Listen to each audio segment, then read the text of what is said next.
Hello, friends. Thank you for joining me today. We are going to continue on with a very cool topic, and that is modifying our genes with mind-body medicine. How cool is that? So if I asked you today if you had practiced yoga or meditation or Tai Chi or anything that elicited the relaxation response, and you said yes, you most likely modified your genetic expressions favorably. Yes, I am talking about turning up positive cellular signaling and tuning down negative cellular signaling that can be linked to aging, inflammation, and all of the cascades that happen when our body is under a state of stress, fight or flight, or any bodily processes or disease processes. So there's a lot of power to mind-body medicine. And I talked about that in the first video. I started to begin to focus on some positive ways that we can alter our mindset and shift our biochemistry and our brain functioning through consciously using mind-body medicine and natural approaches to wellness. And if you missed that video, there will be a link in the article, which will be in the video description, that will allow you to watch that overview. But I just feel there's so much doom and gloom in the world today. And I do think it's time that we provoke some happy evidence, right? About how we can empower ourselves with different techniques to not only impact how our body functions, but to actually start to reprogram our cellular response patterns at the level of our genes for more healing responses, even if we're up against stress or all of the bombardment that we're up against today with the uncertainty, the negative news media, all the global events that are pretty traumatizing to most people. So last time was kind of more of an overview of the evidence. And now I kind of want to get into more of the details of exactly how this mind-body genetic epigenetic connection is. So first of all, let's just back up a little bit. Epigenetics is how we purposely can alter our cellular functions at the DNA level through our everyday choices. Now, we have the option to modulate our epigenetics. Sometimes, unfortunately, environmental triggers come into our body and they do it for us in non-helpful ways, such as some of the pesticides and herbicides and toxins that we're up against. But for the most part, we can use it to our benefit.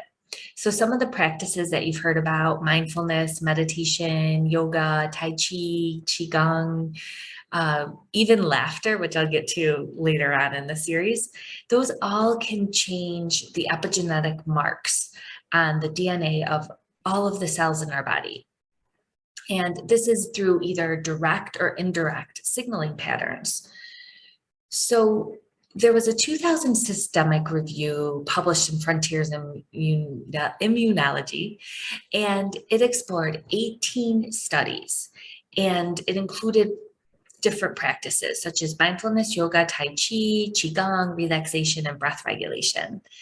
And the authors reported specifically how these practices downregulated in pathways in the body related to chronic stress, and they reduced inflammation.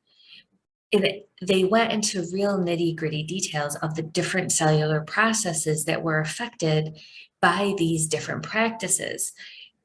Different mindfulness based practices, yoga-based practices, and ones that particularly caught my eye and that I read up more on. And I'm just going to give you the title, and you can even go to the link and maybe explore that if this is kind of your jam about looking at the molecular mechanisms or just wanting to learn more. You can scroll through all of these different studies and kind of read about exactly the science, how they're impacting your health for the better at the cellular level. So One of the studies was mindfulness-based stress reduction training reduces loneliness and pro-inflammatory gene expression in older adults. And this was a small randomized control study. There was another study on yogic meditation reverses NF-kappa B and IRF-related transcription dynamics and leukocytes of family dementia caregivers in a randomized control trial.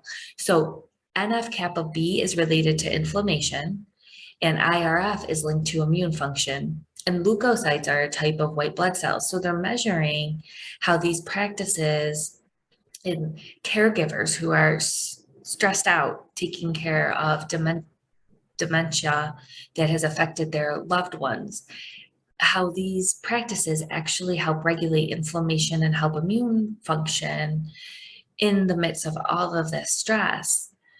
And then another study that was particularly intriguing was how yoga reduces inflammatory signaling and fatigued breast cancer survivals. And that was another randomized control trial. So that was pretty cool.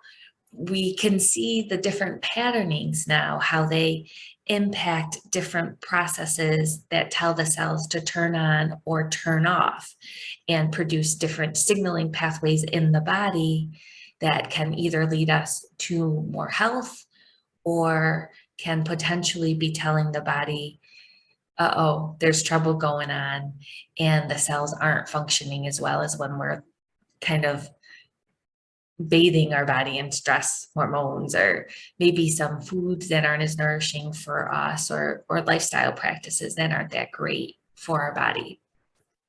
And the cool thing is we can turn it around.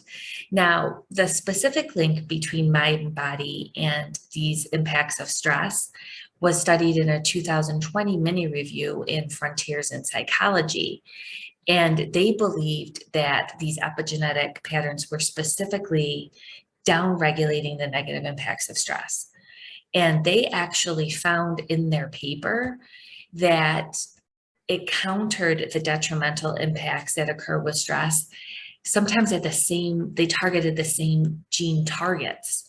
So specifically, these were targets for endocrine function, for neurological function, and for behavioral function.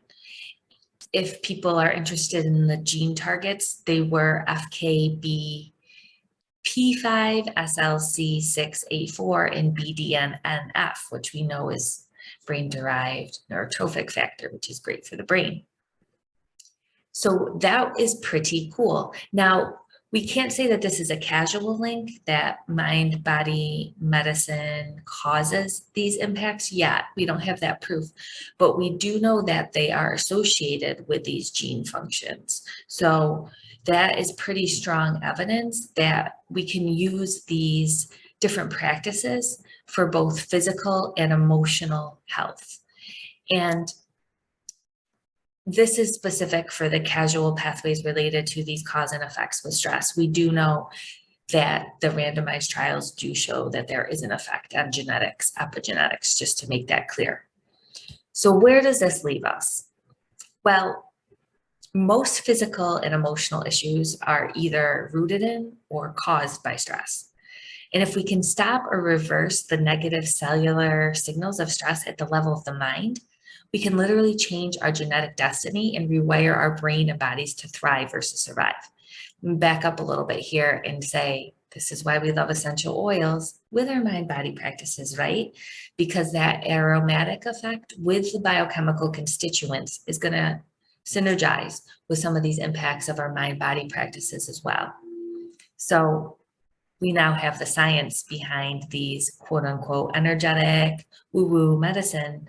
It's not so unscientific now for those skeptics, is it? And it can make us healthier. It can optimize our wellness. The more I'm in natural medicine, integrative medicine, I practice as a naturopathic and functional medicine doctor, the more I bring it back to mind body and nurturing ourselves and helping people be more resilient in the face of stress and what they're up against in life. To me, that's a big level of the causative factors of so much of the cascades and biochemistry that we're manipulating down the line. But if we can start with the level of our perception and how we nurture ourselves and how we can come back into that relaxation and centered space about how we perceive the world and our reactions, not only can we optimize our health and wellness on the physical and emotional level, we could potentially make a better world, a kinder world, a world where we are responding and able to see other people as other people that are also suffering and doing the best they can and reaching out our hands in compassion, because we too are in tune with our own needs and what we can do. So that's what I have for you today. Again, make sure you check out all the resources on my page. I will leave the link if you want more information on me and how you can optimize your mind, body health. I thank you for joining me, and I'd love to hear your feedback or comments. Be sure to comment and I will reply, me, myself, and I personally. Thanks. Have a great day.